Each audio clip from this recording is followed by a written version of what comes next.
So in one day, you're saying he made how many calls? 28 calls to the complainant's phone. Well, Judge, phone calls. this would violate my client's 5th, 6th, 8th, and 14th off the top of my head constitutional rights. Don't contact the complaining witness. Don't use anyone else to contact the complaining witness.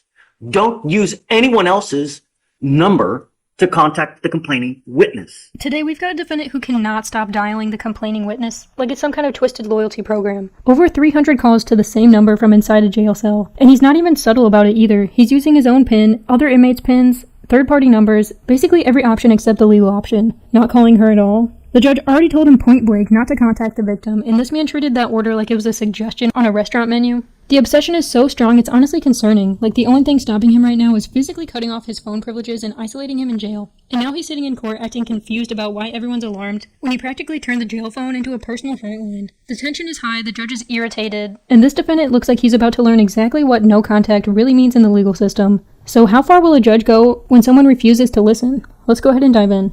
Hey, We're here on Mr. Wiggins. I'll let him. something else happened? So, Judge, No. he has been consistently calling the complainant from the VPO from jail. I believe at last check on Friday, it was since March 26th, it was 130 times. Yeah. So, Back in. Well, he's in He's custody. already- He's in custody. Ag seg. There's an ag seg. Okay, so guys, for the record, please announce yourselves. State. Anna Edie, E-A-D-Y, from Mr. Wiggins. Defendant Meunier spelled M-U-N-I-E-R, also for the defense. You wanted to bring something to the court's attention. Yes, Judge. So we had received a call that Mr. Wiggins was in violation of the protective order that was in this VPO, and that he was reaching out to the complainant witness in this case.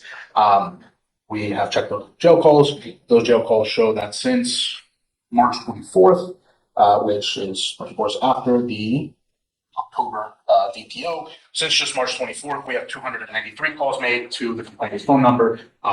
Just yesterday, we had, I believe, 28 calls to that number as well. So in one day, you're saying he made how many calls? So yesterday, he attempted 28 calls to the complainant's phone. My understanding is that there's no longer a protective order in effect because it's been long enough. The protective order. There's a order for him not to have any contact with her. Are those part of his bond conditions? Yes. My client's not on bond. He's not supposed to have any contact with her whatsoever. I understand, Judge, but the way that this court and other courts in the county have structured those conditions have been bond conditions, which my client is not on a bond. He is in custody. He has not broken. I have ordered him, even though he's in custody, not to call her. I understand, Judge. Assuming that he had violated some form of a court order that is not a bond condition, I believe the appropriate remedy would be contempt, which would be a separate criminal proceeding. At the same time, for Ms. Edie talking to me today, it sounds like that the court was going to order ag seg in the jail, so the formal The only term- way that we can revoke phone privileges on someone is ag seg. Yes, Judge.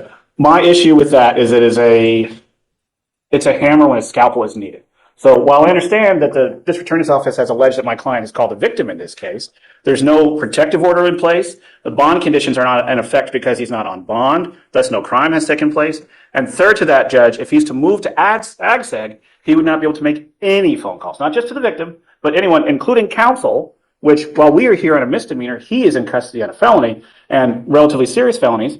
And The not being only able. way, but okay, I understand your plight, Yes, Judge. but there are other remedies for you to be able to communicate. Letters, in person, but the only way for me to be able to ensure that the complaining witness is not called is to put him in segregation. That's the only way. Judge, the problem is nobody would be able to be called, including our office as well as his felony attorneys. Letters to the jail are notoriously slow. A letter to my mother, who lives in the same city, takes 4 days. Out in the jail, you're taking over And a I'm week. willing to put him on the docket one time a week so you guys can do contact. Which the problem is, Judge, we would no longer be able to have any form of private contact, and that would only take care of the misdemeanor and not the felony. And not to be impolite, Judge, him having conversations with us are saying, hey, what's going on with the felony?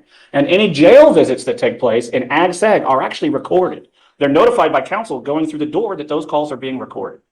Not only is this guy in here on a misdemeanor case, he's also juggling a felony, which means court orders aren't suggestions, they're survival instructions. When a judge tells you do not contact the victim, that means one thing: leave the victim alone in every possible dimension. No calls, no messages, no letters, no smoke signals, nothing. But this defendant treats it like a speedrun challenge, stacking more violations than most people stack unread emails. He's calling over 100 times total, and at one point, over 20 times in a single day. Which is wild because jail phone systems don't exactly hand out unlimited rollover minutes. You'd think someone staring down felony consequences would listen to the one person who literally controls his freedom, but nope, he wakes up and heads straight to the phones like it's his morning workout routine. Then he sits in line, gets his little call in, hangs up, and hops right back in the line, like he's trying to earn loyalty points. And at night, he probably falls asleep wondering why nobody picks up. The obsession is beyond obvious. This isn't miscommunication, it's compulsion. And it proves one thing loud and clear. If someone can't follow a single simple rule like don't call the victim, then removing the phone might be the only option left. At this point, taking his phone privileges is less of a punishment and more of a public safety precaution. Honestly, he's doing everything possible to show the judge he cannot function without supervision. I don't have any other option to not prevent phone calls. This would violate my client's 5th, 6th, 8th, and 14th off the top of my head constitutional rights. Right, self-incrimination because every conversation is going to be monitored going in and out of the jail because they're going to be recorded via jail visits. He will no longer be able to have private visitation inside the courthouse. You can pull them out. You can have private visitation in the rooms It's not there. about me, Judge. It's about felony court. It's a serious issue. But that's the thing. Why are you worried about felony court? Because that's why he's in, Judge. That's also in because of ours. Our bonds are at $60,000. I understand, Judge, but the reason that this is taking as long as it is, and it's been taken as serious as it is because he's in custody on a felony. And this court making him to where he cannot participate fully with counsel is... There are other means for you guys to participate, but I've ordered you not to have contact with her. You've called her now over 300 times. I don't understand why you guys aren't filing additional charges anyways. The only way that I can prevent him from making 300 phone calls is to put him in another wing. I was going to talk with the DA, and obviously, if my client's making these calls, and that's an if, he's dialing a single number, the jail's numbers can be easily blocked. I've done it on my cell phone numerous times when I've changed cell phones. Over the weekend, last weekend, I had 15 jail calls from one client. And as annoying as that is, it's very easy to block it.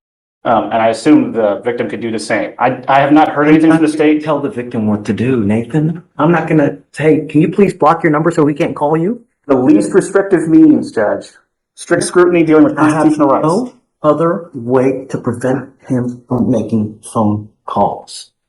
I have acquiesced to you guys before, and I have admonished him before. Please don't. We put you in seg last time. You were there a month.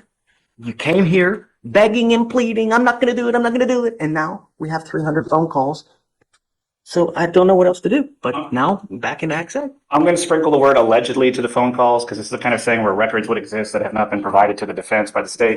Do you have the records? Well, I have them. I just have to get do the forms or get them up with the forms. Yeah. Okay, so let's set up a formal hearing because I don't want. You're right.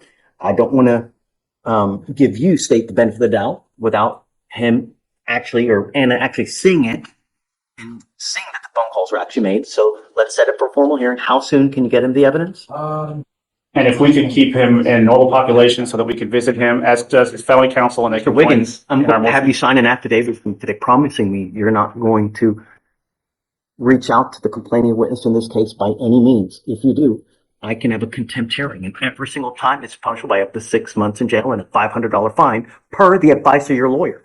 Because he thinks this is the correct avenue instead of exit. Do you understand? Don't contact the complaining witness. Don't use anyone else to contact the complaining witness. Don't use anyone else's number to contact the complaining witness. I'm going to rephrase what he just said. That means calls going through third parties. So if you call mom and have mom call her, that's against the rules. If you call mom and have mom forward the call, that's against the rules, etc., etc. Okay. This is the affidavit that you're going to sign promising me you're not going to contact her or the complaining witness in any of my misdemeanor cases. Do you understand? Have a hearing on Monday to see whether he's actually making the phone calls that we ordered him not to. This is you swearing that you will not make these calls. And let it be clear that I truly have no least restrictive means deny his ability to make phone calls to the complaining witness. There really is no less restrictive means. Judge, my understanding is that the jail can prevent Mr. Wiggins' spin number from calling. He in the last time he used someone else's spin number to make the phone calls. That was last So, Yeah. well, we'll see this time. I don't know. Okay. All right. Just for the record, Mr. Wiggins, I want you to make this aware that this is the court having you swear, which is legally binding, that you will not be making any calls.